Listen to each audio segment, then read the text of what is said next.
बंदी छोड़ सतगुरु रामपाल जी परमेश्वर जी की जय हो। परमपिता परमात्मा सारी सृष्टि के रचनहार कुल मालिक असंख्य ब्रह्मांडों के स्वामी जगत गुरु तीनों लोकों में प्रवेश करके सबका भरण पोषण करने वाले राजाधिराज आत्माधार नाथों के नाथ देवों के देव महादेव सर्वेश्वर महेश्वर मृत्युंजय अजरो अमर आदि अनादि सनातनी प्रभु जगत पिता जगदीश्वर श्री श्री 1008 की उपाधि के वास्तविक अधिकारी अकाल मूर्त सौद स्वरूपी राम वासुदेव सर्वगतम ब्रह्म परम पूज्य प्रथम पूज्य परम संत परम पुरुष परम धनी परम दयालु सत्य कबीर हक्का कबीर अल्लाहु कबीर अल्लाहु अकबर बाखबर अल्लाह ताला जगत के तारणहार जगत के मुक्तिदाता जगत के जगन्नाथ हारे के सहारे हिंदुओं के राम मुसलमानों के अल्लाह सिखों के वाहेगुरु ईसाइयों के मसीह दया के सागर दयानिधि करुणा के सागर करुणानिधि स्वयंभू परिभू संकट मोचन कष्ट हरण मंगल करण दुख भंजन अविगत कबीर निर्विकार निर्विषम परमात्मा अलय अलेख सतगुरु आदि अनादि सतगुरु असली मर्यादा पुरुषोत्तम असली राम असली कृष्ण असली घनश्याम असली मुरारी राजाओं के राजा महाराजाओं के महाराजा शहंशाहों के शहंशाह सम्राटों के सम्राट भगवानों के भगवान अल्लाहों के अल्लाह प्रभुओं के प्रभु मसीहाओं के मसीह सच्चे वाहिगुरु बाबाओं के बाबा पीरों के पीर सेठों के सेठ जगत सेठ सावड़सा सेठ सर्वगुण संपन्न अनंत कोटि कलाओं के स्वामी अनंत कोटि ब्रह्मांडों के नायक योगियों में महायोगी ध्यानियों में महाध्यानी सिद्धों में परम सिद्ध ज्ञानियों में तत्वज्ञानी ब्रह्म ज्ञानी महाज्ञानी परम ज्ञानी सर्वश्रेष्ठ ज्ञानी विज्ञानी युवा कबीर समृत कबीर असंवाद अमित ओजा सच्चे रहनुमा करीम अल्लाह सुभान अल्लाह दुनिया के अंतिम पैगंबर 8 सितंबर 1951 से गांव धनाना जिला सोनीपत हरियाणा भारतवर्ष की पावन भूमि पे प्रकट रियल कल की भगवान श्री नारायण साकार हरि श्री बाबा साहिब शब्द स्वरूपी राम संत श्रोमणी सतगुरु रामपाल जी परमेश्वर जी के चरण कमल में साध संगति से जुड़े हुए देश विदेश से हम सभी सत्सेवक भाई बहनों का अनंत कोटि दंडवत प्रणाम। सत्साई भाई और बहनों, दया पूज्य गुरुदेव भगवान की सारी सृष्टि के मालिक की सतगुरु रामपाल जी परमेश्वर जी की, जिनके शुभ आशीर्वाद से साध संगति से जुड़कर अपनी आत्मा के कल्याणार्थ हेतु गुरुदेव के तत्व ज्ञान को आधार बनाकर आप और हम सभी भगत भाई बहन निरंतर भक्ति मार्ग में आगे की ओर बढ़ रहे हैं। भाई और बहनों, पूज्य गुरुदेव जी के कर कमल से लिखित पवित्र ग्रंथ कबीर सागर के सरलार्थ के ऊपर वीडियो बनाने की श्रृंखला जारी है और आज इस श्रृंखला में हमारा ये 60 नंबर का वीडियो है। प्रत्येक वीडियो में गुरुदेव के आशीर्वाद से हमें बहुत कुछ सीखने और समझने को मिलता है। तो चलिए आज हम आगे बढ़ते हैं। कर्म बंधन तथा छुटकारा, कबीर सागर का सरलार्थ, पेज नंबर 587। ये परमेश्वर ने कुछ वाणियाँ लिखी हुई हैं। अष्ट कर्म विधि जैन बखाना बहुरी मीमांसा कर्म प्रधाना सत्य कबीर कहे पुनि ऐसे सब जीव कर्म फंद में पैसे। ये कुछ वाणियाँ हैं कबीर सागर के सरलार्थ से। नीचे लिखा है भावार्थ। परमेश्वर कबीर जी ने बताया है कि सर्व प्राणी कर्मों के वश जन्मते मरते तथा कर्म करते हैं। कर्मों के बंधन को सतगुरु छुड़ा देते हैं। कौन छुड़ा देता है? सतगुरु, क्योंकि सतगुरु स्वयं परमेश्वर हैं। सार शब्द गुप्त रखने का कहना, यानी धर्मदास जी को परमेश्वर कबीर जी के द्वारा 650 साल पहले सार शब्द को गुप्त रखने की कहना। ये कुछ वाणियाँ हैं उसकी। नीचे उसका सरलार्थ किया हुआ है गुरुदेव ने। भावार्थ। परमेश्वर कबीर जी ने धर्मदास जी से प्रतिज्ञा कराई थी कि सार शब्द को गुप्त रखना है, अपने परिवार को भी नहीं बताना है। यदि यह सार शब्द बाहर चला गया तो बिचली पीढ़ी यानी कलयुग के 5505 वर्ष बीतने पर जो भक्ति युग प्रारंभ होगा वह बिचली पीढ़ी परमेश्वर कबीर जी ने कही है। उस समय के हंस पार नहीं हो पाएंगे, क्योंकि यदि काल द्वारा चलाए गए कबीर जी के नाम से 12 पंथ तथा शतलोक और सत्य पुरुष के नाम पर चल रहे राधा स्वामी पंथ आगरा ब्यास दिनोद जिला भिवानी में तथा धन धन सतगुरु पंथ सच्चा सौदा सिरसा तथा जगमाल वाली जिला सिरसा तथा मथुरा में जय गुरुदेव पंथ, ये सब राधा स्वामी पंथ से निकले पंथ हैं और सब शतलोक तथा सत्य पुरुष की चर्चा करते हैं। इनके संतों को सत्यनाम तथा सार शब्द का पता चल गया तो ये भी यही मंत्र दीक्षा में दिया करेंगे। ये अधिकारी होंगे नहीं, जिस कारण से सतनाम तथा सार शब्द उनसे प्राप्त करके जाप करने से लाभ नहीं होगा। उस समय सन 1997 तक ये पंथ चरम पर होंगे, करोड़ों अनुयायी बन चुके होंगे। जब हम जाएंगे या अपना निजी दास भेजेंगे। देखो भाई और बहनों, परमात्मा उसको कहते हैं जो संशय वाली बात ना करे। परमेश्वर उसको कहते हैं, कबीर भगवान उसको कहते हैं जो दोगली बात ना करे। लेकिन यहां पर हमने समझना होगा कि ये दोगली बातें हैं या परमेश्वर जो वर्तमान में सतगुरु रामपाल जी के रूप में प्रकट हैं, स्वयं को छुपा के इस प्रकार की बातें कह रहे हैं। क्या कह रहे हैं? जब हम जाएंगे या अपना निजी दास भेजेंगे।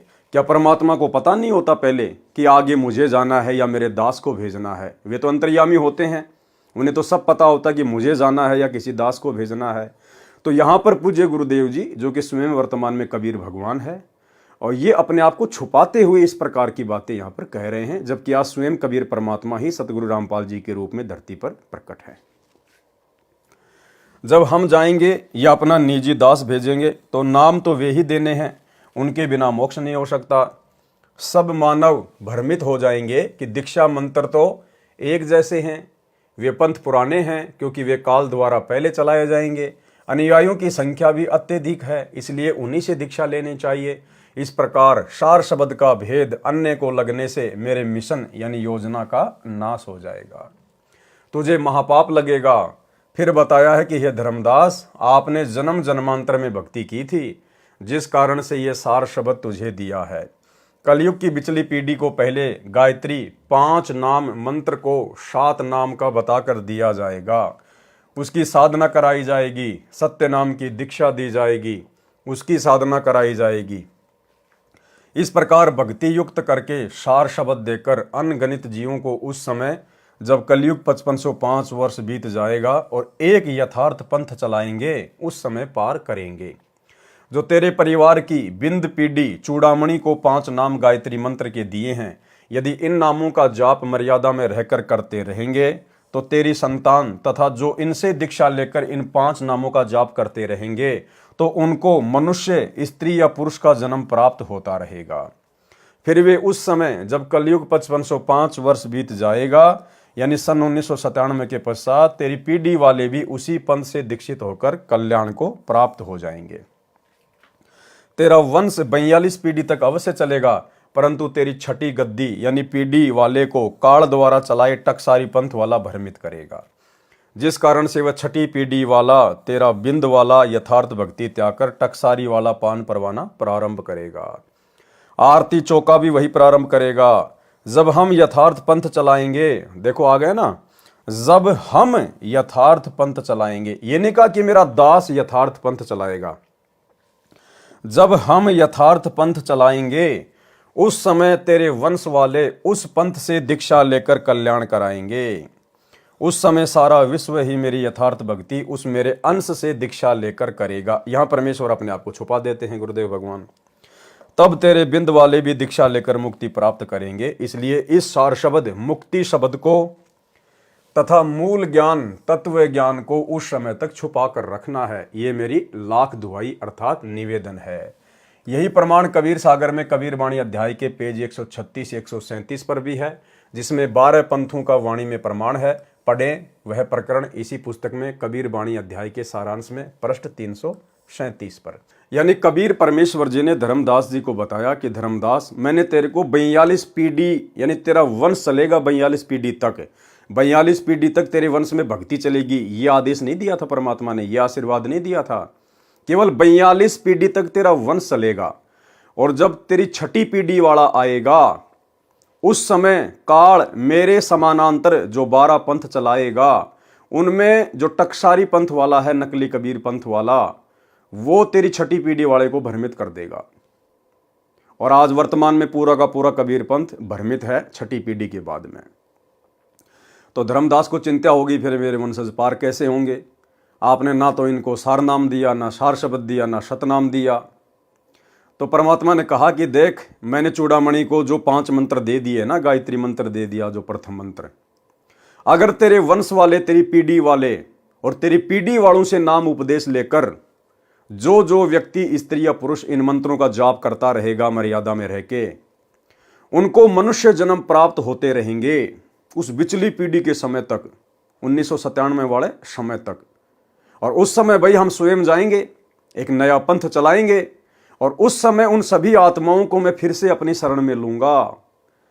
और यदि वे मेरे से उपदेश लेकर आजीवन भक्ति करेंगे तो तेरी पीढ़ी वाले भी पार होंगे, अन्यथा नहीं हो पाएंगे। जीव धर्म बोध पेज 31, 1939 से 41, 1949 तक सामान्य ज्ञान है। पृष्ठ 35, 1943 पर लिखा है कि साखी तीर्थ गए एक फल, संत मिले फल चार, सतगुरु मिले अनेक फल, कहे कबीर विचार। भावार्थ, तीर्थ पर जाने का एक फल यह है कि कोई पूर्ण संत मिल जाता है, जिस कारण से उस भ्रमित आत्मा को सच्चा मार्ग मिल जाता है। संत गरीबदास जी ने भी कहा है कि गरीब मेले ठेले जाइए, मेले बड़ा मिलाप, पत्थर पानी पूजते कोई साधु संत मिल जाते। भावार्थ, संत गरीबदास जी ने कहा है कि तीर्थों पर जो भक्तों के मेले लगते हैं वहां जाते रहना, हो सकता है कभी कोई संत मिल जाए। लेकिन भाइयों और बहनों, यदि आपको पूर्ण संत मिल गया है, जैसे वर्तमान में धरती पर पूर्ण संत केवल सतगुरु रामपाल जी हैं, जब आपको उस पूर्ण संत की शरण मिल गई है, उसके बाद ये वाणी हमारे ऊपर लागू नहीं है। उस पूर्ण संत से उपदेश लेने के बाद में हमने फिर मेले ठेले में तीर्थों पर यहां बिल्कुल धक्के नहीं खाने हैं। ये वाणी तो केवल उस समय के लिए है जब तक आपको पूर्ण संत नहीं मिलता है। तब तक आप तीर्थों पे जाते रहिए, मेले में जाते रहिए, धार्मिक जगहों पर जाते रहिए। क्या पता आपको कोई पूर्ण संत मिल जाए और आपको अपने संपर्क में ले ले, आपको अपनी शरण में ले ले। लेकिन जब हम उसकी शरण में आ जाते हैं, उसके बाद फिर हमने मंदिर, मस्जिद, चर्च, गुरुद्वारे, धार्मिक स्थल, तीर्थ वगैरह, मेले वगैरह हमने कहीं नहीं जाना है। केवल फिर अपनी भक्ति और मर्यादाओं का ध्यान रखना है और कल्याण हो जाए। जैसे धर्मदास जी तीर्थ भ्रमण पर मथुरा वृंदावन गया था, वहां स्वयं परमेश्वर कबीर जी ही जिंदा संत के रूप में मिले और धर्मदास जी का जन्म ही सुधर गया, कल्याण को प्राप्त हुआ। संत मिले फल चार का भावार्थ है कि संत के दर्शन से परमात्मा की याद आती है। कबीरा दर्शन साधु का, मुख पर बसे सुहाग, और दर्शन उन्हीं को होते हैं जिनके पूर्ण भाग। तो सबसे पहला फल तो क्या है कि पूर्ण संत के दर्शन मात्र से भी हमारे असंख्य पाप कर्म नष्ट होते हैं। संत मिले फल चार का भावार्थ है कि संत के दर्शन से परमात्मा की याद आती है। ये ध्यान यज्ञ है। संत से ज्ञान चर्चा करने से ज्ञान यज्ञ का फल मिलता है। ये दूसरा फल है। तीसरा फल, जब संत घर पर आएगा तो भोजन की सेवा का फल मिलेगा। तथा चौथा फल, यदि संत नशा नहीं करता है तो उसको रुपया या कपड़ा वस्त्र दान अवश्य देता है। इस प्रकार संत मिले फल चार, जब सतगुरु मिल गए तो सर्व मिल गए, मोक्ष भी मिल गया। कबीर सागर में ज्ञान का अज्ञान बनाने का प्रमाण जीव धर्म बोध पेज 37, 1945 पर लिखी वाणी में है। कबीर खड़े बाजार में गलकटों के पास, जो कोई करे सो भरेंगे, तुम क्यों भये उदास। वास्तविक वाणी इस प्रकार है, कबीरा तेरी झोपड़ी गलकटियन के पास, जो करेंगे सो भरेंगे, तू क्यों भया उदास। जीव धर्म बोध पृष्ठ 38, 1946 पर, काल कराल आप ही जानी, ब्रह्मा विष्णु महेश भवानी। संत गरीबदास जी ने भी कहा है कि तीनों देवा काल हैं, ब्रह्मा विष्णु महेश, भूले चुके समझियो सब काहूं आशीष। गरीब ब्रह्मा विष्णु महेश्वर माया और धर्मराया कहिए, इन पांचों मिल प्रपंच बनाया, वाणी हमरे लइए। कबीर परमेश्वर जी ने जीव धर्म बोध पेज 40, 1948 पर कहा है कि सब ही संत श्रुति कहें बखानी, नर स्वरूप नारायण जानी। लिखो भेद वेद वेदांता पुराना, जबूर तोरेत इंजिल कुराना। सब ही मिल करते निर्धारा, नर प्रभु निज स्वरूप संवारा। निश्चय नर नारायण देही, ऋषि मुनि प्रभु को निराकार कहे ही। वेद पढ़े पर भेद न जाने, बाँचे पुराण 18। सब ग्रंथ कहें प्रभु नराकार, ऋषि कहें निराकार। सब ग्रंथ कहें प्रभु नराकार। नराकार मानी नर आकार, मानव सदृश से है परमात्मा, साकार है। ये कौन कहते हैं? सब ग्रंथ कहें प्रभु नराकार, यानी भगवान नर आकार में है, साकार है। और ऋषि कहें निराकार। निराकार मानी अदृश्य, दिखाई नहीं देता। तो ऋषियों ने वेदों को ढंग से समझा नहीं। जीव धर्म बोध पृष्ठ 41, 1949 पर वाणी, उत्तम धर्म जो कोई लखी पाए, आप कहे औरन बताए। ताते सत्य पुरुष ही हरसे, कृपया वाकी तापर बरसे। यानी सबसे पहले तो आदमी स्त्री या पुरुष जब उसको सत्य मार्ग मिल जाए और वो पहचान कर ले पूर्ण संत की, उसके बाद यदि वो दूसरों को समझाता है तो उससे जो परमात्मा होता है प्रसन्न होता है। जो कोई भूले राह बतावे, परम पुरुष की भक्ति में लावे, ऐसो पुण्य तास को वर्णा, एक मनुष्य प्रभु शरणा करना। कोटि गाय जिन गहे कसाई, ताते सूरा लेत लड़ाई, एक जीव लगे जो परमेश्वर रहा, लाने वाला गहे पुण्य अथा। भावार्थ, परमेश्वर कबीर जी ने कहा है कि एक मानव, स्त्री या पुरुष उत्तम धर्म यानी शास्त्र अनुकूल धर्म क्रम में पूर्ण संत की शरण में आता है, औरों को भी राह यानी मार्ग बताता है, उसको परमेश्वर हृदय से प्रसन्न होकर प्यार करता है। जो कोई एक जीव को परमात्मा की शरण में लगाता है तो उसको बहुत पुण्य होता है। एक गाय को कसाई से छुड़वाने का पुण्य एक यज्ञ के तुल्य होता है। करोड़ गायों को छुड़वाने जितना पुण्य होता है, उतना पुण्य एक जीव को काल से हटाकर पूर्ण परमात्मा की शरण में लगाने का मध्यस्थ को होता है। जीव धर्म बोध, पृष्ठ 42 1950 से 61 1969 तक का सारांश। पृष्ठ 42-43 पर सामान्य ज्ञान है। जीव धर्म बोध, पृष्ठ 44 1952 पर। परमात्मा की कृपया बिना परिश्रम अर्थात कर्म भी साथ नहीं देता। चौपाई। पुरुषार्थ की ऐसी बातें कर अवश्य पुरुषार्थ ताते, यथा किसान की किसानी कर ही, उपजे अन्न पेट निज भर ही। हल बाही अवश्य ते ही करना, भली भांति निज खेत संवरना। बीज बोए रखवाली कीजे, पशु पंछी से बचाव करीजे। करी निज श्रम विनसे प्रभु पाही, भरे खेत वर्षा करिताही। जो ईश्वर वर्षा नहीं करही, व्यर्था किसानी ताकी पर ही। जो बरसे वर्षा सुकाला, तो किसान सो होए निहाला। जो आलस करके नर कोई, संशय पे हल जोते नहीं सोई। बीज न बोए न कर रखवारी, बरसे घन अरु भरसे कियारी। ताहि अनफल हाथ न आए, मूर्ख मिथ्या आस लगाए। यानी गुरुदेव भगवान हमें समझाना चाहते हैं कि परमात्मा की विशेष कृपया, रजा और मेहर के बिना भगत की भक्ति भी सफल नहीं हो सकती है। एक छोटे से सत्संग में गुरुदेव भगवान ने बताया कि पुण्यात्माओं, आप इस भूल में ना रह जाना कि आप केवल अकेले अपनी भक्ति के बलबूते पे पार हो जाओगे। ये भक्ति करने वाले लाखों लाखों साल जिनकी उम्र थी, दिन में सैकड़ों मालाएं फेरा करते थे, पता नहीं कितने चले गए ऐसे, आज वो गधे की योनि में घूम रहे हैं। भगत कभी भी अकेले भक्ति के बलबूते पर पार नहीं हो सकता, मोक्ष प्राप्त नहीं करवा सकता। सतगुरु की मेहर विशेष चाहिएगी, विशेष मेहर। इन बातां के पाइए कर सतगुरु नजर निहाल, और राजी कर सतगुरु रूठे नू।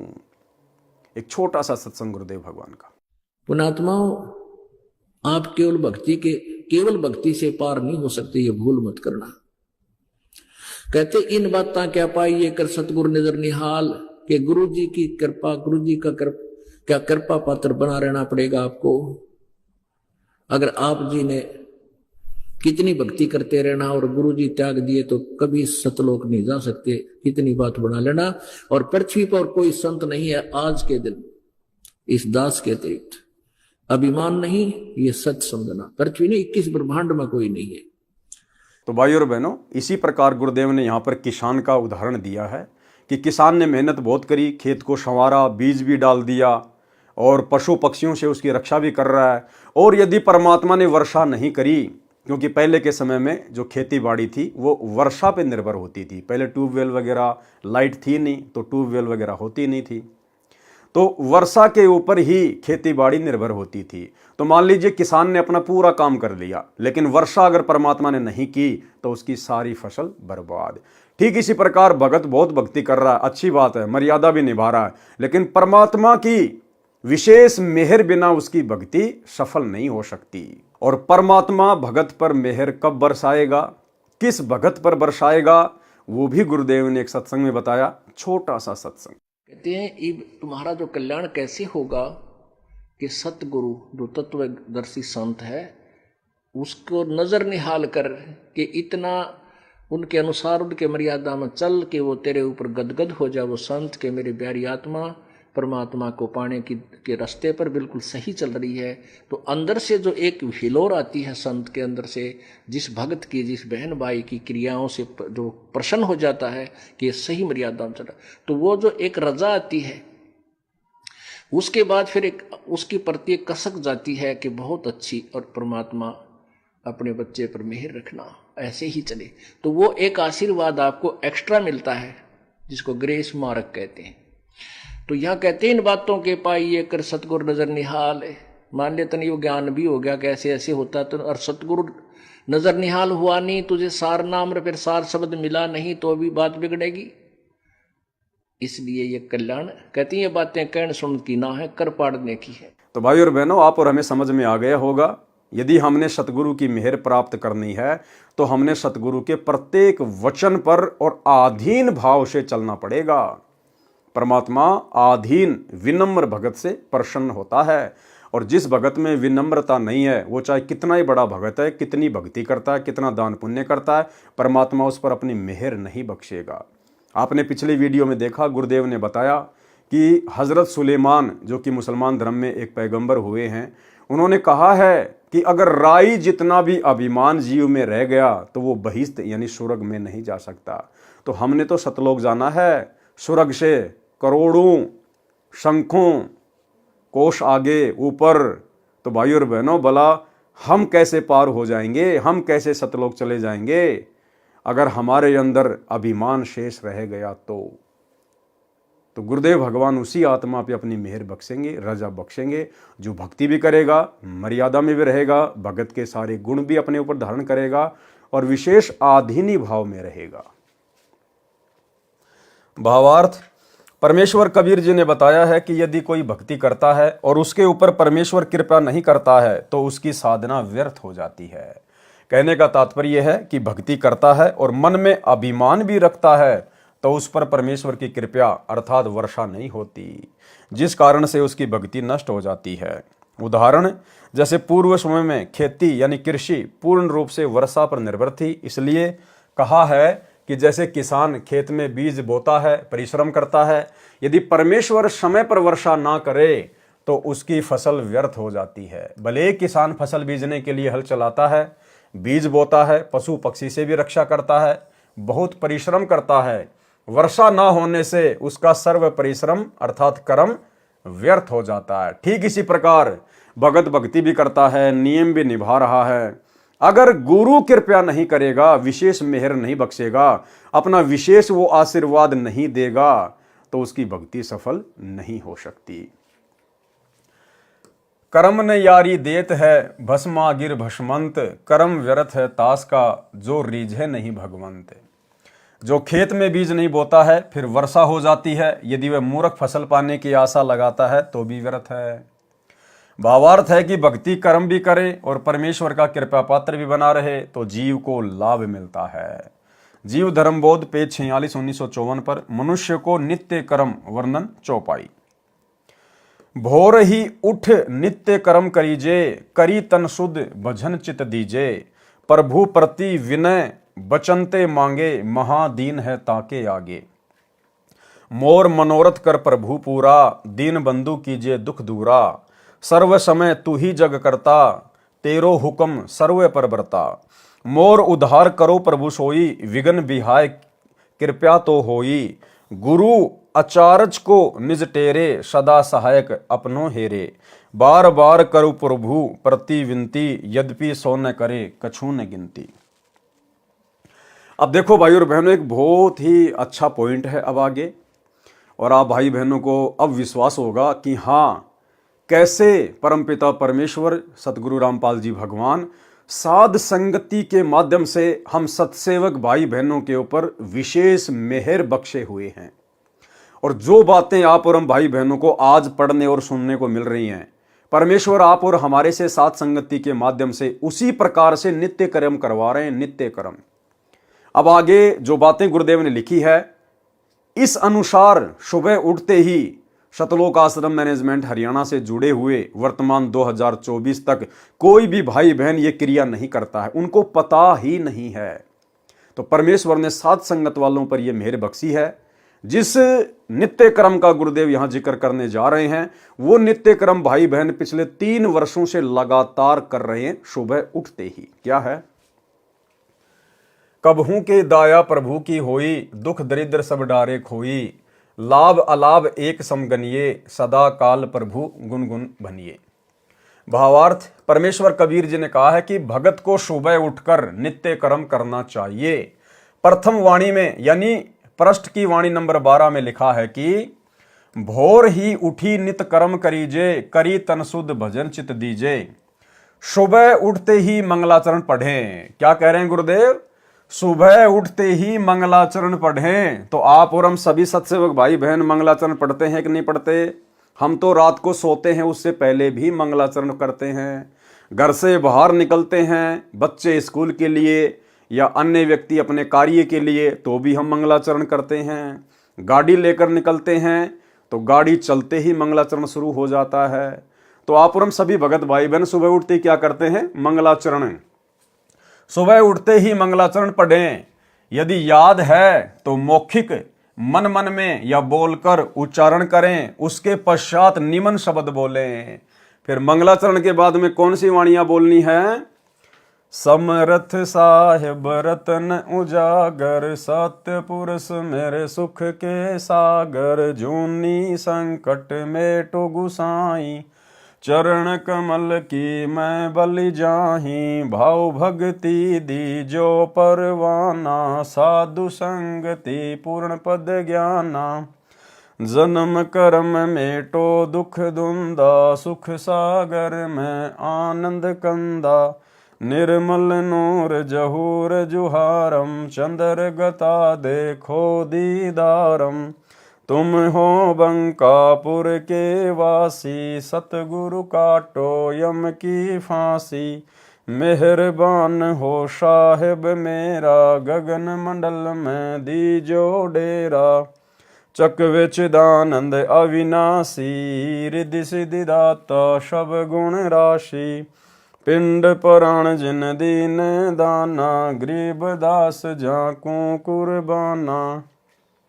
तो आप और हम सभी भगत भाई बहन सुबह उठते ही इसी प्रोसीजर को फॉलो करते हैं। सबसे पहले बैठे बैठे या उठकर या हाथ मुंह धोकर, जैसे भी है, दरबार साहिब के आगे खड़े होकर या अपने बिस्तर पर, जैसे भी है, सुबह उठते ही सबसे पहले हम मंगलाचरण करते हैं। उसके बाद हम सतगुरु महिमा की ये 8 वाणियां बोलते हैं। और ये प्रोसीजर पिछले 8 वर्षों से साध संगति में चला हुआ है।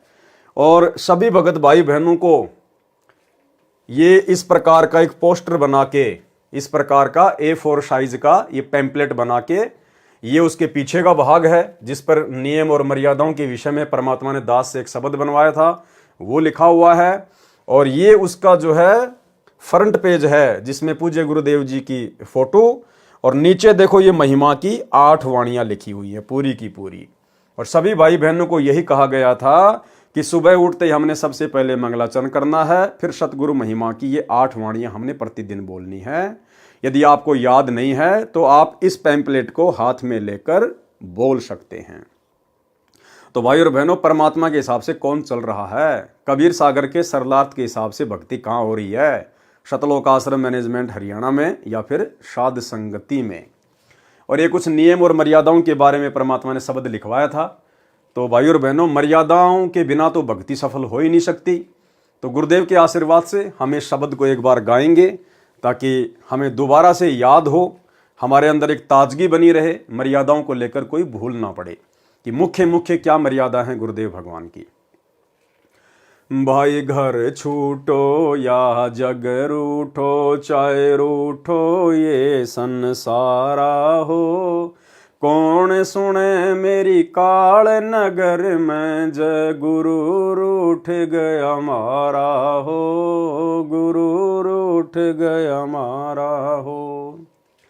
भाई मांस मदिरा सुल्फा गांजा, ना गुटका बीड़ी पीना हो, मांस मदिरा सुल्फा गांजा, ना गुटका बीड़ी पीना हो, महापाप इसको छूने का, ये प्रथम वचन निभाना हो, प्रथम वचन निभाना हो। घर छूटो या जग रूठो, चाहे रूठो ये संसारा हो। कौन सुने मेरी काल नगर में, जय गुरु रूठ गया मारा हो, गुरु रूठ गया मारा हो। दूसरा नियम क्या है? भाई मंदिर मस्जिद तीर्थ दर्शन ना पूजू मात मसाणी हो। मंदिर मस्जिद तीर्थ दर्शन ना पूजू मात मसाणी हो। अस्थि विसर्जन पितर पूजा ना बूजा पड़वाणी हो, ना बूजा पड़वाणी हो। भाई घर छूटो या जग रूठो, चाहे रूठो ये संसारा हो। कौन सुने मेरी काल नगर में, जय गुरु रूठ गया मारा हो, गुरु रूठ गया मारा हो। आगे तीसरे नंबर का नियम, भाई मक्का मदीना अमरनाथ चाहे काशी धाम छुड़ानी हो। मक्का मदीना अमरनाथ चाहे काशी धाम छुड़ानी हो। सिवा गुरु के और जगत में ना करनी पूजा पानी हो, ना करनी पूजा पानी हो। भाई घर छूटो या जग रूठो, चाहे रूठो ये संसारा हो। कौन सुने मेरी काल नगर में, जय गुरु रूठ गया मारा हो, गुरु रूठ गया मारा हो।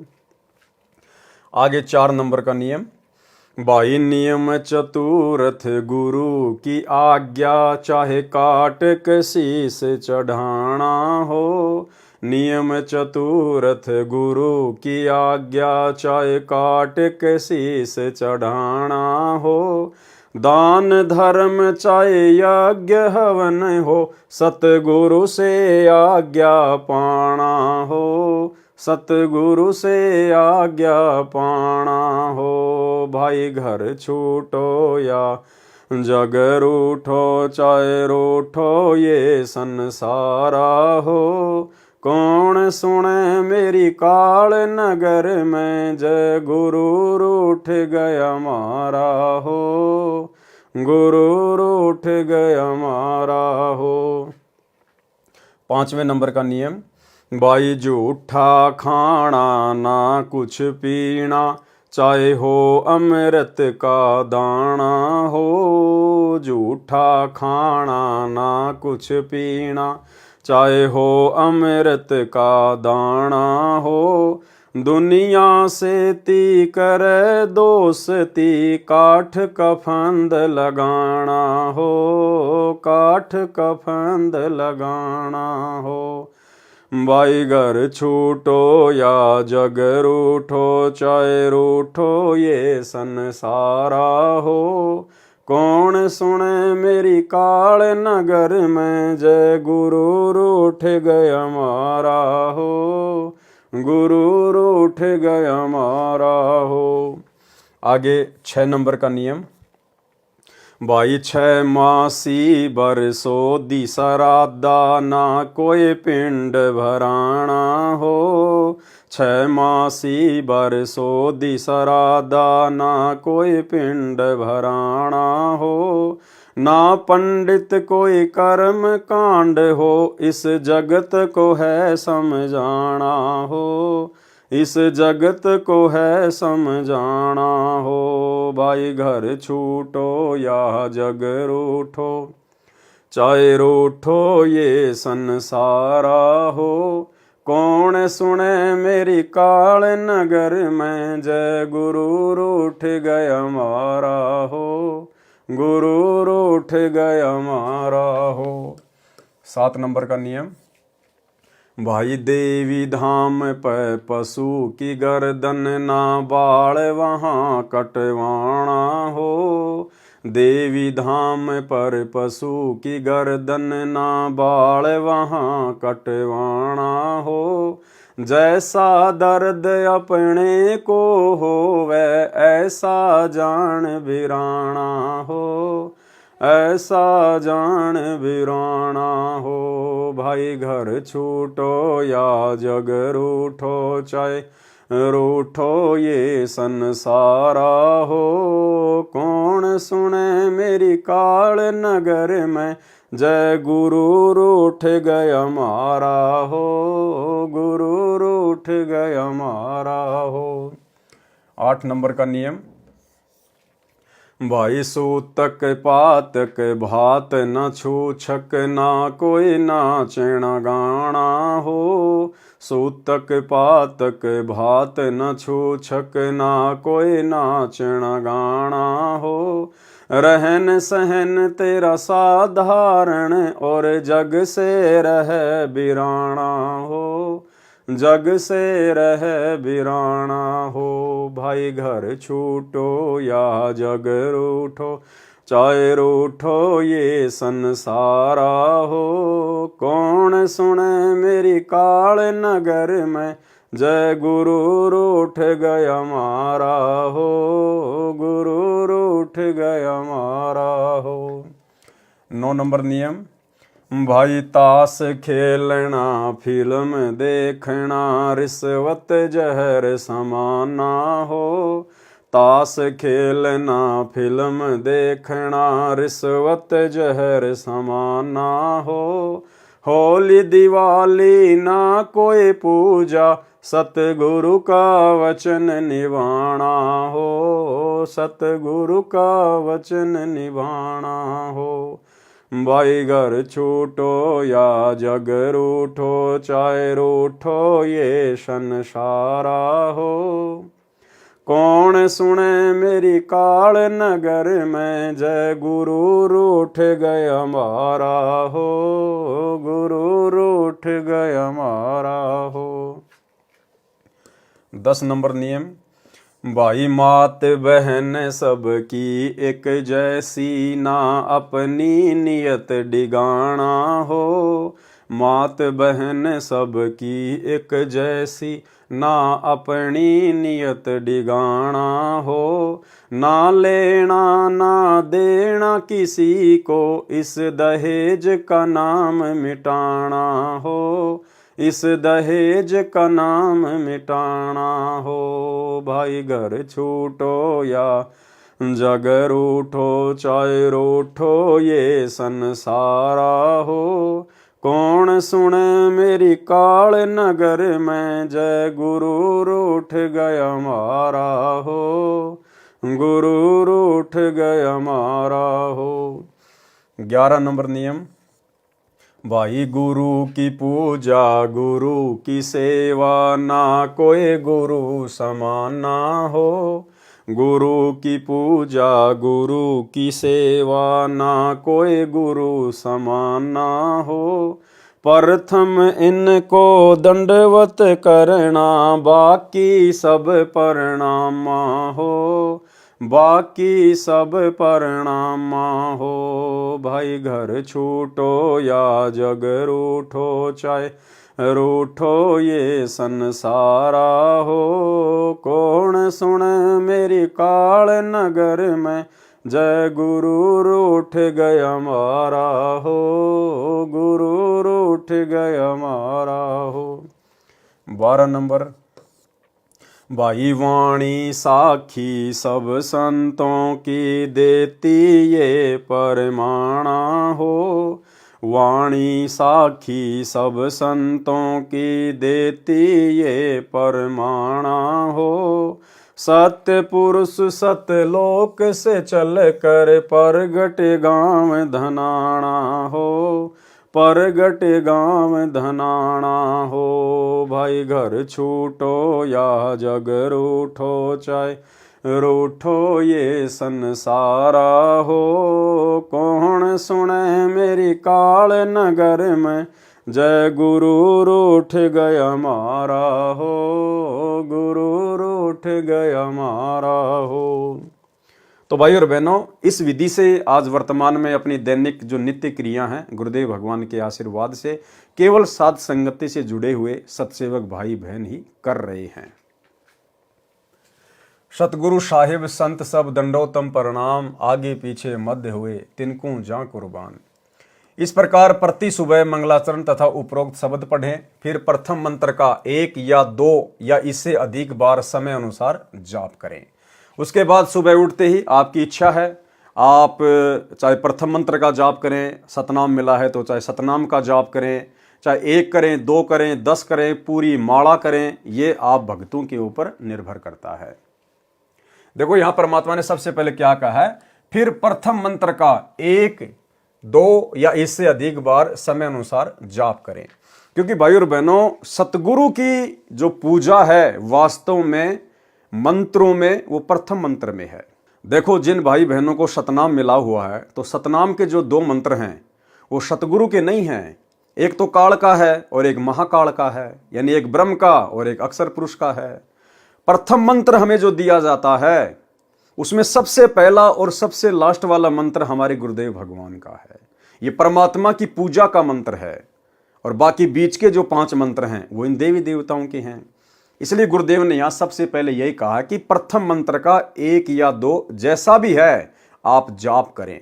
तो भक्ति नियम अनुसार आपको चाहे सतनाम मिला है चाहे सारनाम मिला है, हमें सुबह उठते ही सबसे पहले मंगलाचरण, फिर महिमा की 8 वाणियां और उसके बाद 1, 2, 5, 10 जितने भी आप कर सको प्रथम मंत्र यानी परमात्मा की पूजा से हम मंत्रों का जाप करना शुरू करें। इस प्रकार प्रति सुबह मंगलाचरण तथा उपरोक्त शब्द पढ़ें, फिर प्रथम मंत्र का 1, 2 या इससे अधिक बार समय अनुसार जाप करें। 108 बार जाप को एक माला कहा जाता है। फिर सुबह का पाठ भक्ति बोध वाला करें। दिन में यदि सतनाम प्राप्त नहीं है तो प्रथम मंत्र का जाप करते रहें। दोपहर 12 बजे के पश्चात दिन में असुर निकंदन रमणी करें। सुबह का नित्य नियम रात्रि के 12 बजे के बाद सुविधा अनुसार दिन के 12 बजे तक कर सकते हैं। मंत्र जाप कभी भी कर सकते हैं। वैसे नित्य नियम यानी सुबह के नित्य कर्म सूर्योदय के 1 घंटा पहले या बाद में किया जाता है। यदि आगे पीछे भी करना पड़े तो समान लाभ ही मिलता है। ये सारी बातें शंका समाधान पुस्तक के अंदर परमात्मा ने बहुत विस्तार से लिखवाई हुई हैं। जिनको सतनाम प्राप्त है वे दिन में सतनाम का जाप करें, जिनको सारनाम प्राप्त है वे दिन में सारनाम का जाप करें। इसका मतलब ये नहीं कि रात में जाप ना करें। भाई रात तो वैसे सोने का समय होता है ना, इसलिए परमात्मा ने रात का नाम नहीं लिया, दिन का नाम लिया है। अन्यथा रात्रि में जब भी आपकी आंखें खुलें आप जी सतनाम भी कर सकते हैं, सारनाम भी कर सकते हैं, प्रथम मंत्र का भी जाप कर सकते हैं। यदि इच्छा हो तो प्रथम मंत्र भी कर सकते हैं, परंतु सत्यनाम प्राप्त होने के पश्चात सत्यनाम का जाप अधिक करना है। यानी सतनाम जिन भाई बहनों को मिल गया है तो उसके बाद हमने सतनाम के जाप को ज्यादा महत्व देना होता है। प्रथम मंत्र का आप 1 या 2 माला कर सकते हैं, लेकिन सतनाम को फिर हमने ज्यादा से ज्यादा सुमरण के रूप में लेना है। चलते फिरते, खाते पीते, उठते बैठते, काम धंधा करते करते, यानी सतनाम मिलने के बाद में प्रथम मंत्र की कम से कम 1 माला, 2 कर सको तो बहुत अच्छी बात है। इसके बाद हमने सतनाम को ज्यादा महत्व देना है। सतनाम की आप चाहे 10 माला करो, 20 करो, चाहे 50 करो, यह आपके ऊपर निर्भर करता है। सारनाम में सतनाम का लाभ भी मिलता है, इसलिए सारनाम मिलने के पश्चात सतनाम के जाप की कोई आवश्यकता नहीं रह जाती। यदि सारनाम के जाप में कठिनाई आए तो पहले कुछ मिनट अकेला सतनाम का जाप करना चाहिए, फिर शीघ्र ही सारनाम का जाप करना चाहिए। शाम के समय संध्या आरती करनी चाहिए। इसको करने का सही समय सूर्य अस्त के समय है। यदि किन्हीं कारणों से आगे पीछे करनी पड़े तो भी समान लाभ मिलता है। विशेष परिस्थिति में संध्या आरती सूर्य अस्त से 1 घंटा पहले तथा रात्रि के 12 बजे से पहले तक भी कर सकते हैं। असुर निकंदन रमणी भी विशेष परिस्थितियों में दिन के 12 बजे से रात्रि के 12 बजे तक कर सकते हैं, समान लाभ मिलेगा। लेकिन इसको प्रतिदिन करने का अभ्यास ना बनाएं। देखो जो नियम बता दिए गुरुदेव ने वो तो नियम ही है। गुरुदेव ने नित्य नियम का सही समय बताया, सूर्योदय के 1 घंटा पहले यानी 5 बजे के आसपास का समय। असुर निकंदन रमणी का उचित समय बताया दिन के 12 बजे से 2 बजे के बीच का, और संध्या आरती का उचित समय बताया सूर्य अस्त के समय। विशेष समय तो यही है। बाकी गुरुदेव ने हमें छूट दे रखी है, वो बात अलग है। लेकिन परमात्मा ये कह रहे हैं कि आप फिर इसको रोजाना वैसे ही ना करना शुरू कर दें। भाई कभी कभार आपको समय नहीं है, आप समय पर नित्य नियम नहीं कर पाए, तो फिर आप आगे पीछे कर सकते हैं जो समय परमात्मा ने जो बता दिया है एक्स्ट्रा।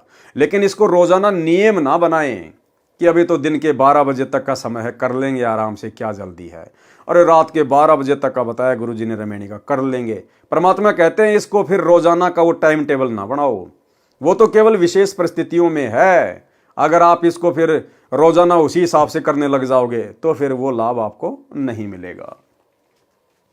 यदि आप यात्रा में हैं तो आप यात्रा में तीनों संध्या कर सकते हैं, मंत्र भी कर सकते हैं। यदि आप सुबह भ्रमण के लिए जाते हैं और आपको सुबह का नित्य कर्म याद है तो सैर करते करते भी कर सकते हैं। लेकिन भाई और बहनों, जब आपको ज्ञान हो जाएगा, इस परमात्मा की महिमा का पता चल जाएगा कि मनुष्य शरीर क्यों मिला है, फिर आप कभी भी टहलते टहलते घूमते घूमते नित्य नियम नहीं करोगे। चाहे आपको याद है चाहे नहीं है, आप विधि अनुसार ही करोगे, बैठकर या खड़े होकर अपने घर पर समय निकाल कर। यदि आप सुबह भ्रमण के लिए जाते हैं और आपको सुबह का नित्य कर्म याद है तो सैर करते करते भी कर सकते हैं।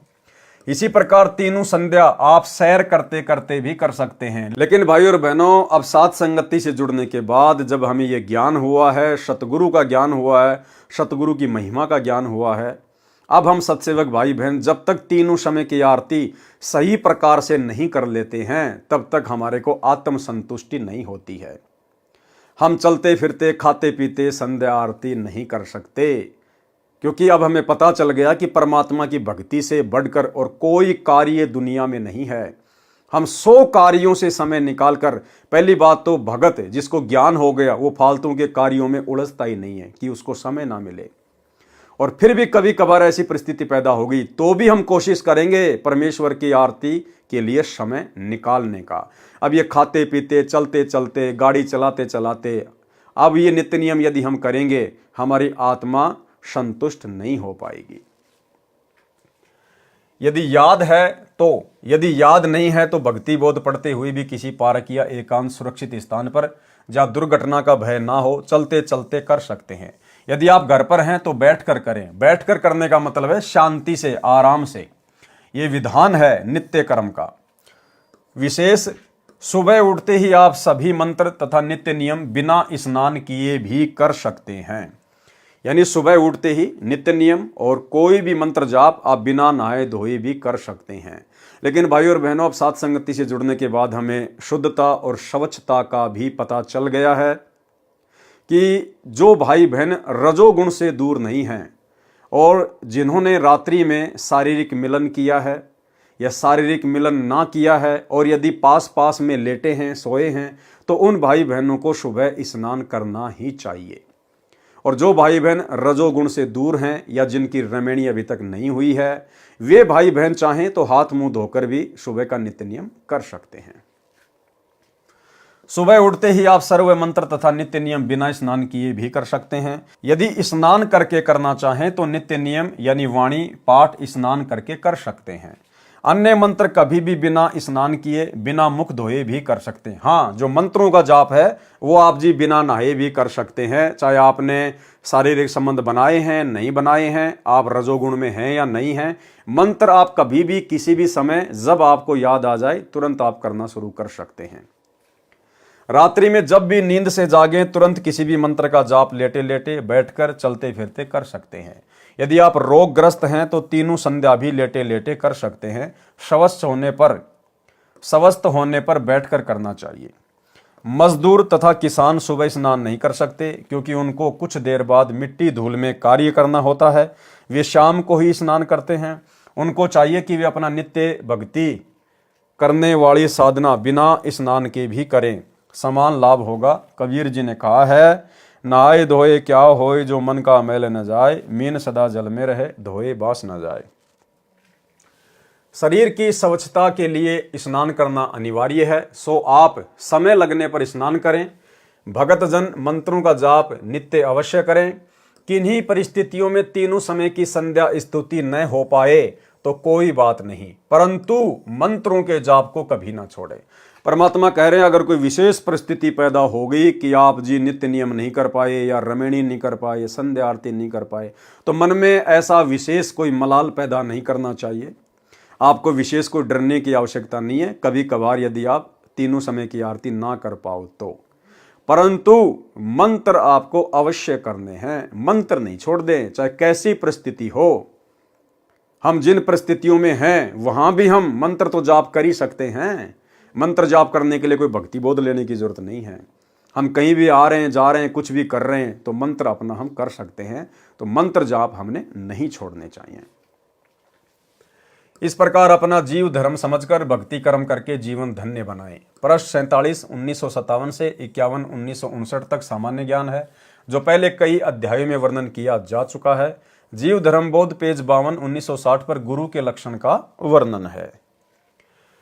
पूर्ण गुरु के लक्षण।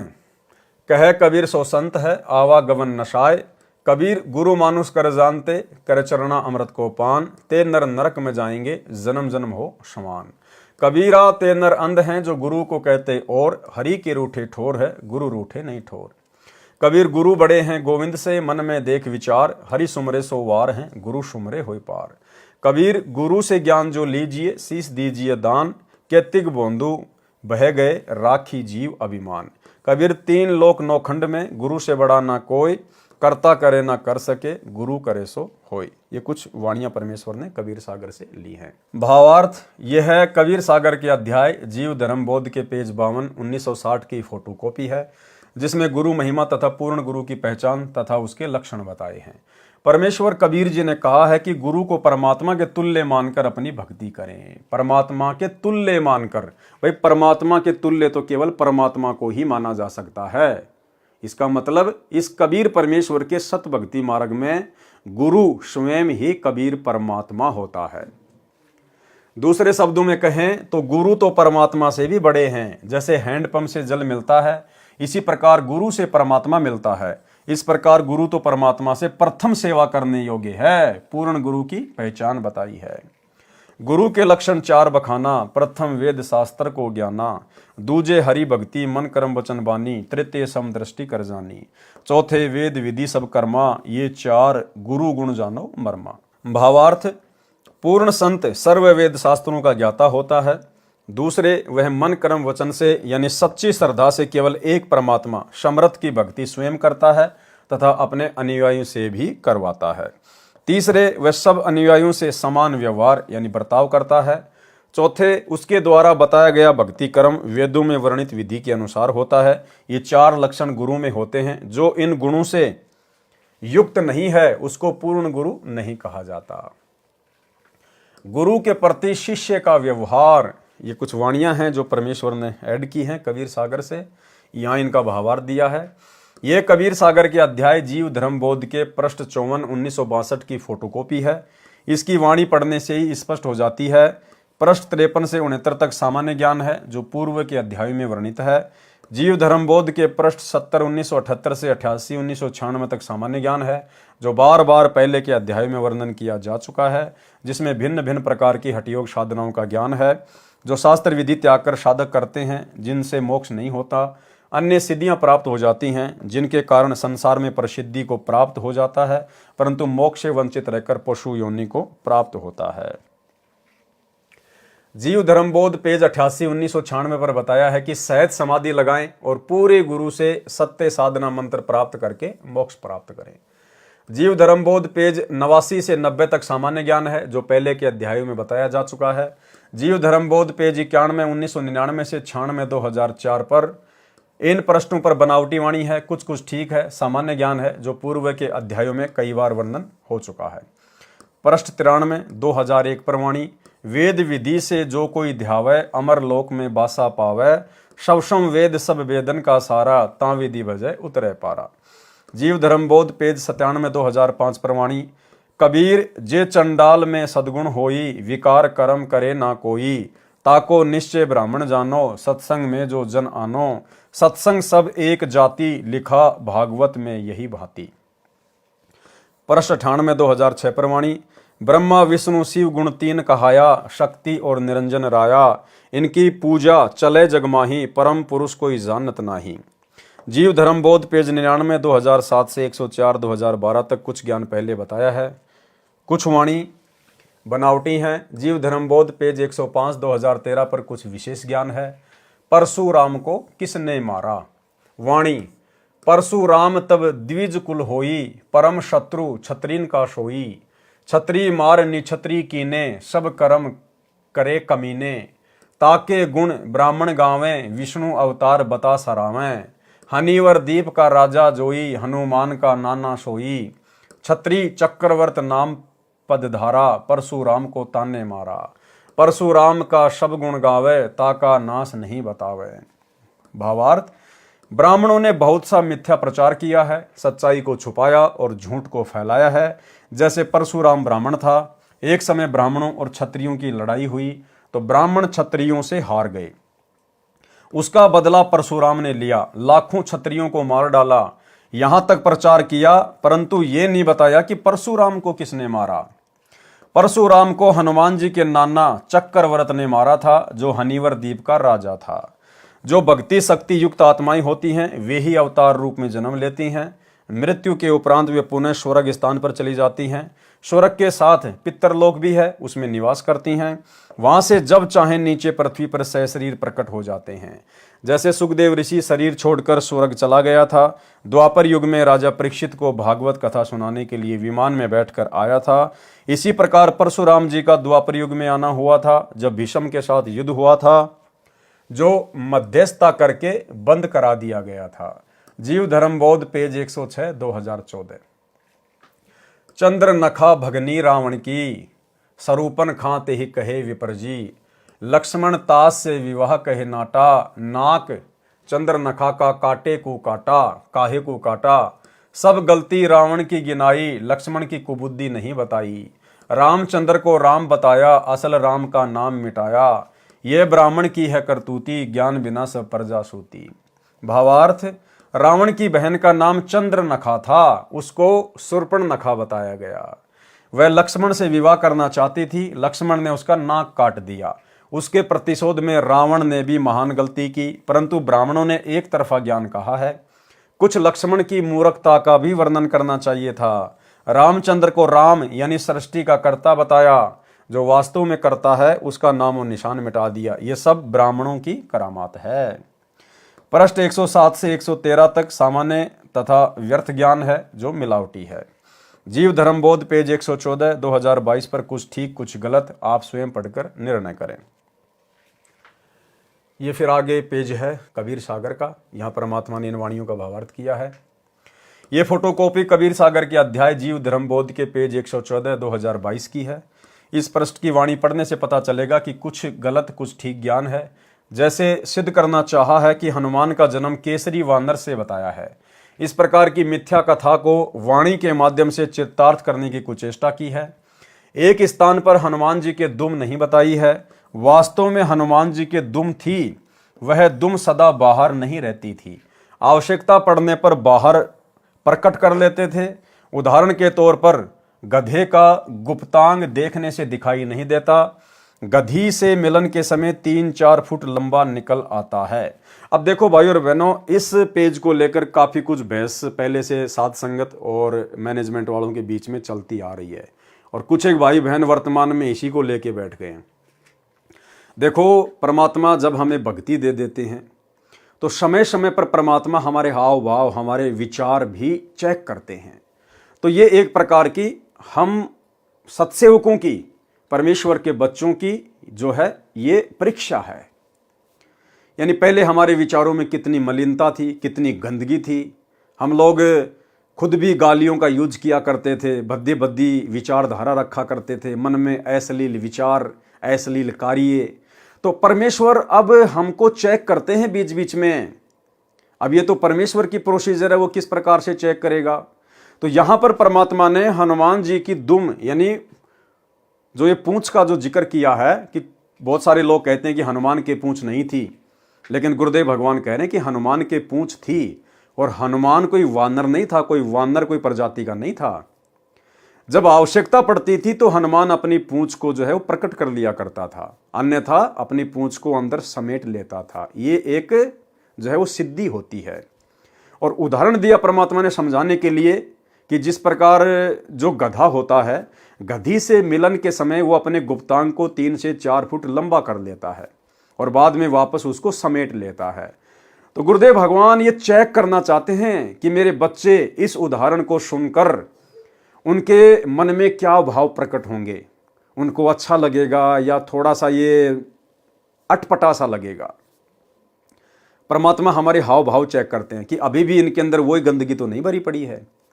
अगर इस गधे के गुप्तांग के उदाहरण को देखकर, सुनकर, पढ़कर यदि मेरे बच्चों को लगता है कि कुछ अच्छा सा नहीं लगा, तो समझो परमेश्वर ने हमारे अंदर अपना सद्गुणों का सॉफ्टवेयर डाल दिया है।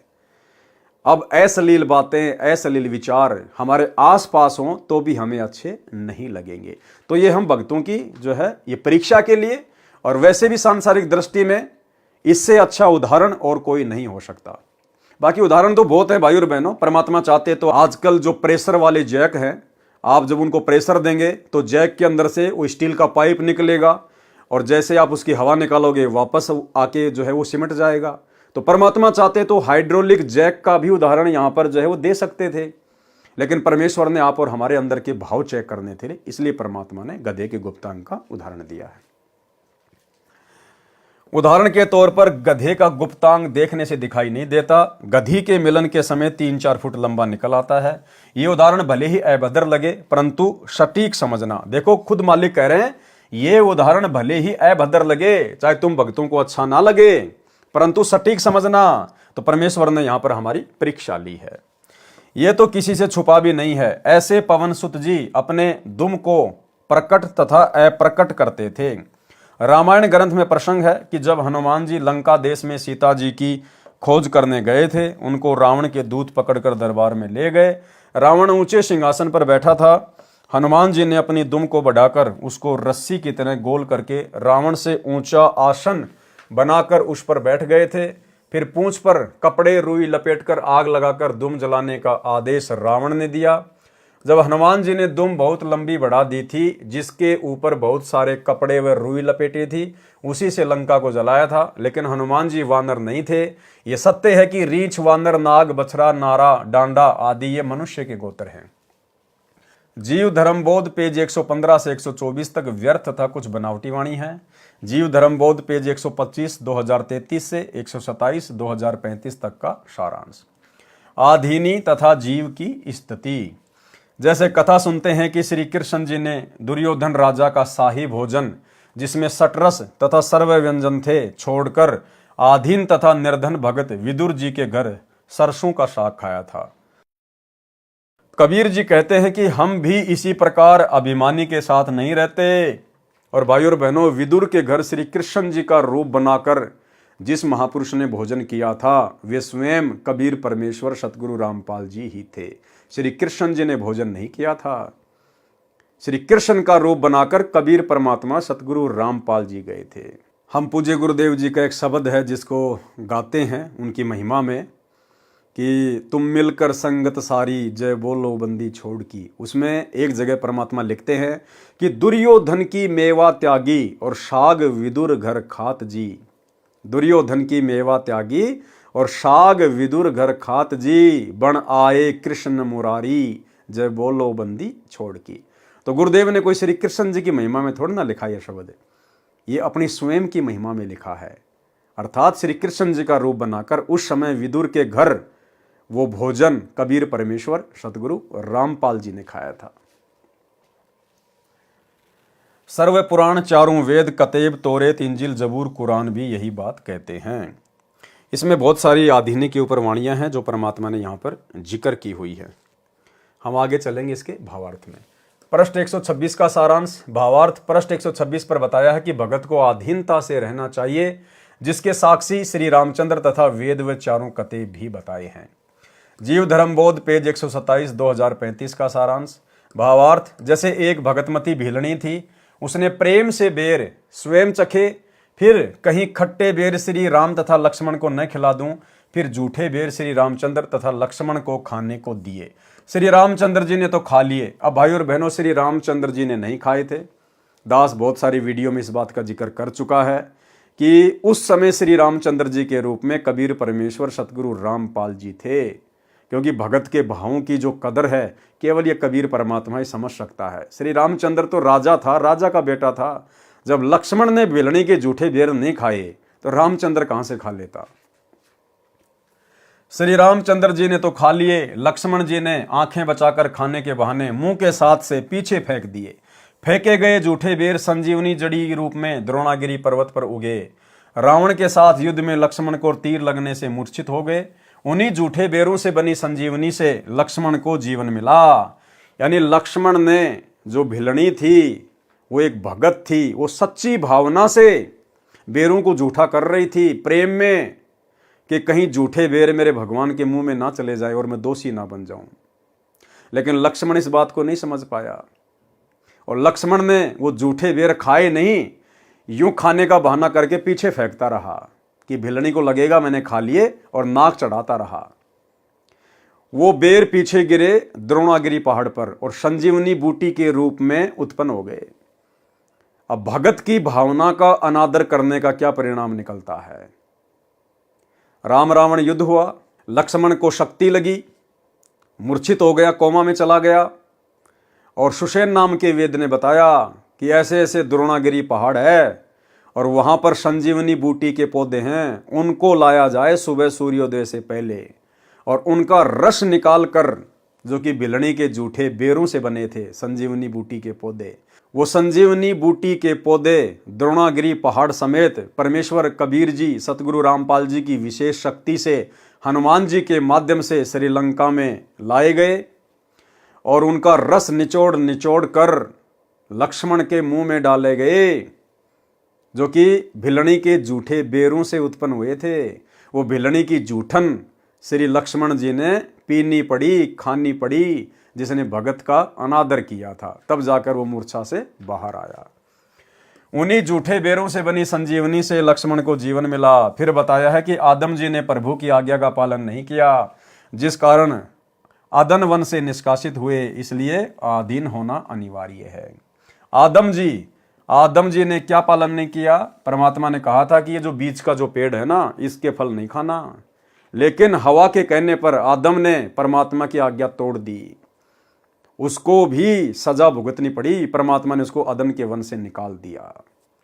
ठीक इसी प्रकार भाई और बहनों, वर्तमान में लाखों की संगत जो इन सतलोक आश्रमों में जाती है, और जिस प्रकार से आदम ने हवा के बहकावे में आकर हवा के कहने पर परमेश्वर के आदेश को ठुकरा दिया, उनके वचन को तोड़ दिया था, ठीक इसी प्रकार इन सतलोक आश्रमों में जाने वाली लाखों की संगत आज ज्ञान को आधार ना बनाकर और गुरुदेव के कलयुगी परिवार के चक्कर में आकर कोऑर्डिनेटरों के कहने पर, आश्रम संचालकों के कहने पर परमेश्वर सतगुरु रामपाल जी के सत्संग रूपी वचनों को तोड़े जा रही है। कभी गंदी राजनीति में अपना पैर फंसा लेती है, कभी स्टेडियम बनवाए जा रहे हैं, हॉस्पिटल बनवाए जा रहे हैं, गुंडों की सीबीआई जांच करवाई जा रही है, हरियाणा के जाट आरक्षण में भक्तों को बैठाया जा रहा है, करोड़ों रुपया चंदे के रूप में दिया जा रहा है, लोगों के भवन बनवाए जा रहे हैं। आदम की तरह परमेश्वर के वचन तोड़े जा रहे हैं, सजा तो अंत में भुगतनी पड़ेगी। जीव धर्म बोध पेज 128 2036 से 132 2040 तक सामान्य ज्ञान है। जीव धर्म बोध पेज 133 2041 से 135 2043 तक नानक जी तथा कबीर जी की वार्ता है। जीव धर्म बोध पेज 136 2044 से 148 2056 तक अधिकतर बनावटी और मिलावटी वाणी लिखी है। पृष्ठ 145 2053 पर लिखी वाणी। 8 लाख योनि भरमी आवे, पुनि गहे जीव मनुष्य तन पावे। अरे भैया 84 लाख योनियां घूमने के बाद में मिलता है, 8 लाख योनियों के बाद नहीं। जबकि 84 लाख योनि हैं, इसमें 8 लाख लिखी हैं।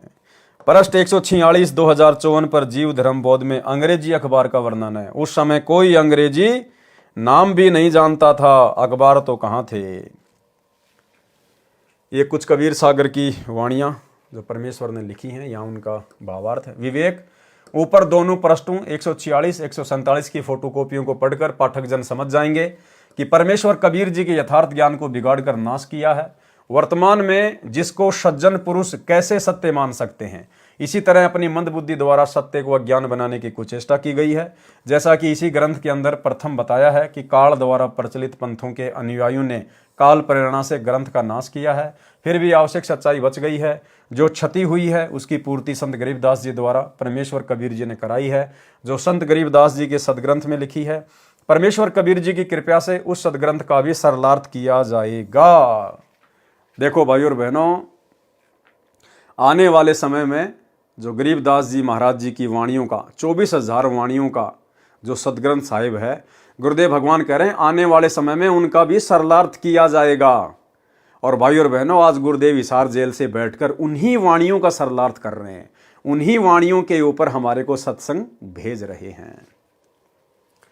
उसके पश्चात विश्व के सब ग्रंथों का सार निकालकर एक साझा ग्रंथ बनाया जाएगा। सर्व संसार भक्ति करेगा, सत्य को जानेगा, मानेगा और अपना कल्याण कराएगा। कबीर सागर का सारांश संपूर्ण हुआ। इस पवित्र ग्रंथ कबीर सागर का सरलार्थ परमेश्वर कबीर जी की कृपा से केवल 2 महीने में संपूर्ण हुआ है। यह परोपकारी शुभ कर्म परमेश्वर कबीर जी तथा परम श्रद्धेय स्वामी राम देवानंद जी गुरु महाराज जी की असीम कृपा से हुआ है।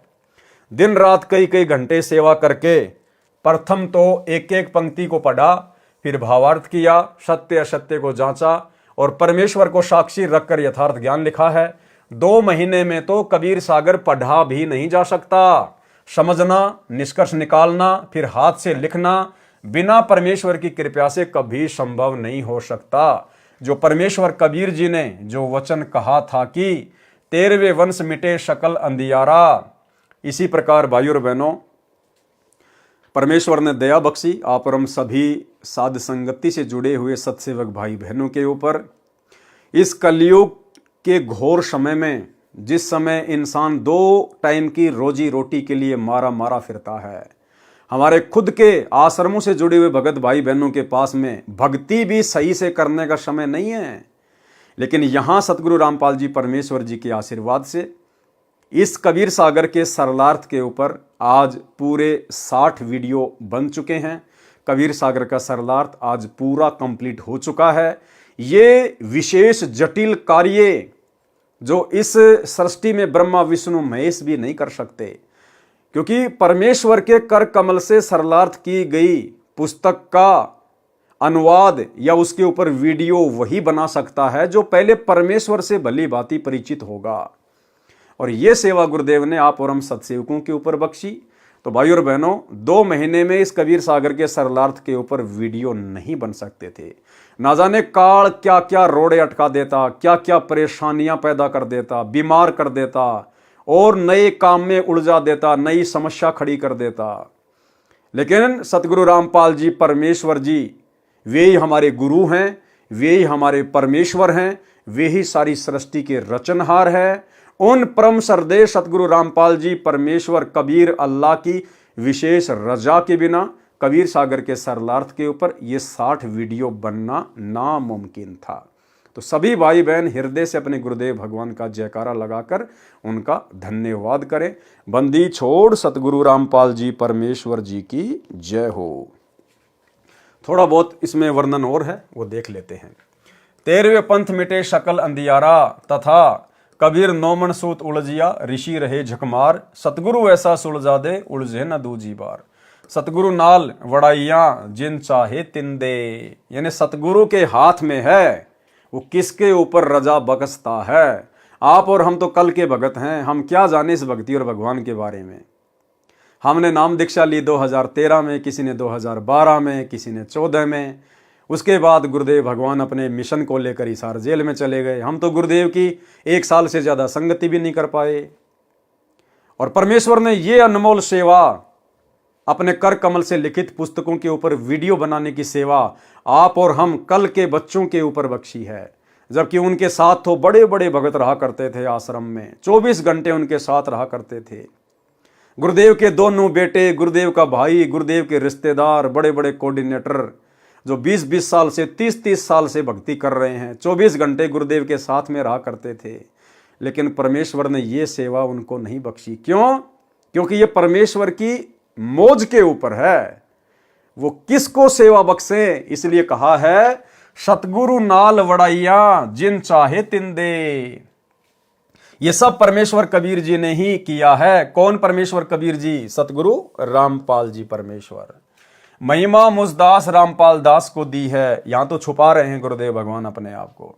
गरीब समझा है तो सिर धर पांव, बहुर नहीं रे ऐसा दाव। ये संसार समझदा नहीं, कहंदा शाम दोपहरे नू। गरीब दास ये वक्त जात है, रोगे इस पैरे नू। यानी पहचान जाओ अपने कबीर भगवान को, अपने गुरुदेव परमात्मा को, और परमेश्वर मान के इनके साथ व्यवहार करो, नहीं तो बाद में रोने धोने के अलावा कुछ भी हाथ नहीं लगेगा। भावार्थ, हे मानव, यदि इस अमृत ज्ञान को समझ लिया है तो विलंब न कर, तुरंत दीक्षा ले। इतना शीघ्र दीक्षा ले जैसे आपत्ति के समय में मानव अत्यधिक गति से दौड़ता है। जैसे रेलगाड़ी चलने वाली है, आप 100 फुट दूर हैं तो उसे पकड़ने के लिए पूर्ण गति से दौड़कर पहुंचते हैं। इसी को कहते हैं कि वह सिर पर पांव धरकर दौड़ा तब रेलगाड़ी में चढ़ पाया। इसी को कहते हैं कि वह सिर पर पांव रखकर दौड़ा तब रेलगाड़ी में चढ़ पाया। इसी प्रकार दीक्षा लेने के लिए शीघ्रता करें, फिर इसी गति से भक्ति साधना करें। अन्यथा ये मानव जीवन का पहर यानी निर्धारित समय निकल गया तो फिर हाथ नहीं आएगा। कुत्ता बनकर गली में ऊपर को मुंह करके रोया करेगा। सत साहेब सतगुरुदेव भगवान की जय। बंदी छोड़ कबीर परमेश्वर, सतगुरु रामपाल जी की दया। तो भाई और बहनों, दया परमपिता परमेश्वर, सारी सृष्टि के रचनहार सतगुरु रामपाल जी परमेश्वर जी की, जिनके विशेष आशीर्वाद से, जिनकी विशेष नज़र से, रहमो करम से, कृपा दृष्टि से कबीर सागर के सरलार्थ का ये जटिल कार्य पूरा हुआ। 60 वीडियो में परमेश्वर ने पूरे कबीर सागर के सरलार्थ को समेट के रखवा दिया है। ये सतगुरु रामपाल जी परमेश्वर जी की विशेष रजा, विशेष मेहर के बिना संभव नहीं हो सकता था। आप और हम भगत भाई बहन कभी सोच भी नहीं सकते थे। तो गुरुदेव का बारंबार हम जो है तय दिल से उनके चरण कमल में कोटि कोटि दंडवत धन्यवाद करें और परमेश्वर से अर्ज करें, विनती करें कि परमेश्वर, जिस प्रकार आप जी ने कबीर सागर के सरलार्थ के ऊपर वीडियो बनाए हैं, आप परमेश्वर हमें योग्य बनाएं। ये परमेश्वर, यदि आप उचित समझें तो परमेश्वर एक रोटी का टुकड़ा आप अपने कुत्तों को और फेंकिए और आपके कर कमल से एक और पवित्र ग्रंथ मुक्ति बोध, परमेश्वर उसके ऊपर भी हम वीडियो बनाना शुरू करें और आपकी महिमा करना शुरू करें। उसके अंदर जो गूढ़ रहस्य हैं उनको देखकर, सुनकर, समझकर भक्ति मार्ग पर हम अपने अंदर दृढ़ता पैदा करें। परमेश्वर, आप जी से केवल हमारी यही विनती है। बाकी परमेश्वर की अपनी मौज, किसके ऊपर दया बख्शें, किसके ऊपर ना बख्शें, ये गुरुदेव का अपना फैसला होता है। जीव केवल प्रार्थना कर सकता है। तो भाई और बहनों, आज के वीडियो में केवल इतना ही। आगे इसमें सृष्टि रचना लिखी हुई है, तो परमेश्वर जी से प्रार्थना करेंगे, विनती करेंगे। मालिक यदि उचित समझेंगे तो सृष्टि रचना पर भी वीडियो बनाएंगे। अन्यथा अगला कौन सा ग्रंथ होगा जिसके ऊपर परमात्मा वीडियो बनाने की दया बख्शेंगे, लाइव आकर आपको सूचना दे दी जाएगी। बंदी छोड़ सतगुरु रामपाल जी परमेश्वर जी की जय हो।